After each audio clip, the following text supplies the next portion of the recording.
Picture turning 50. You maintain the exact same diet and you spend the same grueling hour on the treadmill every single day. Yet you find yourself dealing with an expanding waistline while your legs and arms seemingly shrink. This data visualization reveals the reality of the standard medical advice to eat less and move more. The dominant block represents the 98% of people who fail to burn fat long-term using this method, entirely eclipsing the tiny 2% sliver of success. Counting calories fails aging bodies because it treats a complex biological system like a simple combustion engine. Aggressive calorie restriction after 50 actively destroys your metabolic capacity. Overeating is a consequence of your fat cells hoarding energy, not the cause.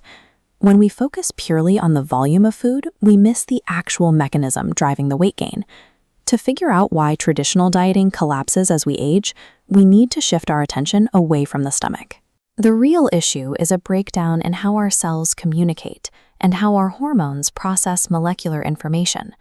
We can visualize this breakdown through a routing system called fuel partitioning. This diagram shows incoming energy approaching a busy intersection. In a healthy metabolism, energy is routed down 3 distinct pathways: to the muscles for movement, the brain for cognition, or into fat cells for storage. When you drastically cut your calories, your body adapts. The energy flowing into the system slows to a trickle, and those pathways constrict. Your metabolic rate drops by an equivalent percentage, becoming hyper-efficient, so your body can run on the absolute lowest amount of fuel possible. When you hit 50, sex hormone production naturally drops. Your body still requires those hormones, so it forces the adrenal glands, your built-in stress centers, to pick up the slack. If you enter this decade with a history of chronic stress, these glands are pushed far beyond their capacity. The overtaxed adrenals respond by flooding your system with cortisol. This is a survival hormone that triggers a catabolic state, where your body actively breaks down its own tissue. It specifically targets the largest muscle groups, like the glutes and quadriceps, dissolving healthy muscle fibers for fuel. Your body sends those dissolved amino acids straight to the liver. Through a process called gluconeogenesis, the liver converts that stolen muscle tissue directly into sugar. Cortisol then takes that newly manufactured sugar and dictates exactly where it goes. It packs it tightly around your liver and vital organs in the form of visceral fat. Slashing calories and running endlessly on a treadmill places immense stress on an aging body. You aren't burning fat. You are spiking your cortisol and forcing your body to turn leg muscle into toxic belly fat. The hormone insulin acts as the primary driver of fat storage. When insulin is present in the bloodstream, your body is biologically incapable of releasing fatty acids from your cells for energy. And that visceral fat is highly active. It functions as a toxic endocrine organ, manufacturing and releasing swarms of microscopic inflammatory packages directly into your bloodstream. These extracellular vesicles travel upward and cross the blood-brain barrier. They deposit genetic material directly into your brain cells, altering targeted functions, heightening your susceptibility to stress, and chemically inducing depression-like behavior.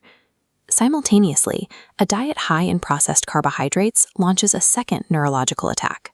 This diagram illustrates a clean neural network slowly being enveloped by a structure called a perineuronal net. Brain inflammation causes this matrix to thicken into a sticky web, physically blocking signal molecules from moving through. When insulin attempts to reach the hunger centers of the brain, the molecules bounce right off the web. This localized blockage creates severe insulin resistance directly inside the brain. Because the receptors cannot detect the insulin, the brain registers that the body is in a state of starvation. It responds by triggering massive, uncontrollable increases in appetite and forcing the metabolism to hoard even more fuel. When you find yourself ravenously hungry despite eating enough calories, it is not a lack of discipline. Your visceral fat has physically manipulated your neurology to ensure its own survival. To safely release stored fat, we have to stop trying to manipulate an arbitrary math equation. We need to clear the blocked signals and strictly regulate the biochemical information we send to our hormones. The first protocol is dropping insulin levels as close to zero as possible. This means eliminating processed carbohydrates and avoiding industrial starches like maltodextrin, which spike blood sugar higher than table sugar. We also have to rethink our protein sources. This line graph reveals a crucial counterintuitive fact. The sharp, high spike represents lean protein, like skinless chicken. The flat, low curve represents fatty cuts of meat.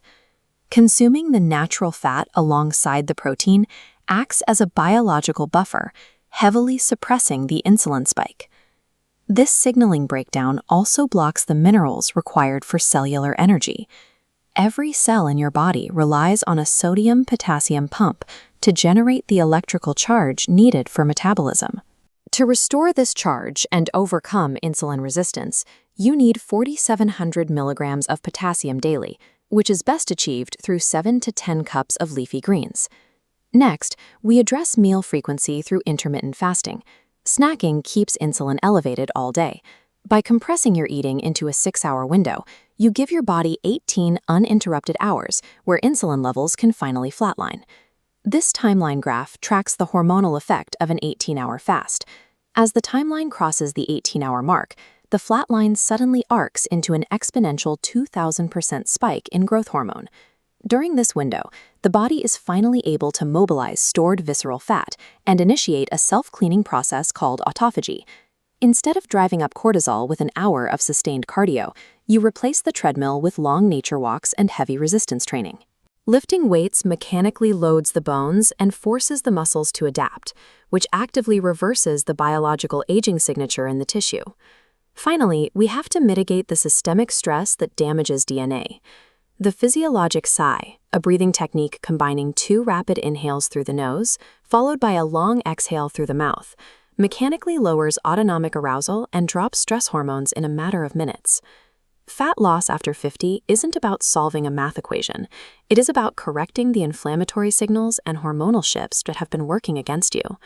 When you prioritize muscle, manage your stress, and lower insulin, your metabolism functions exactly as intended.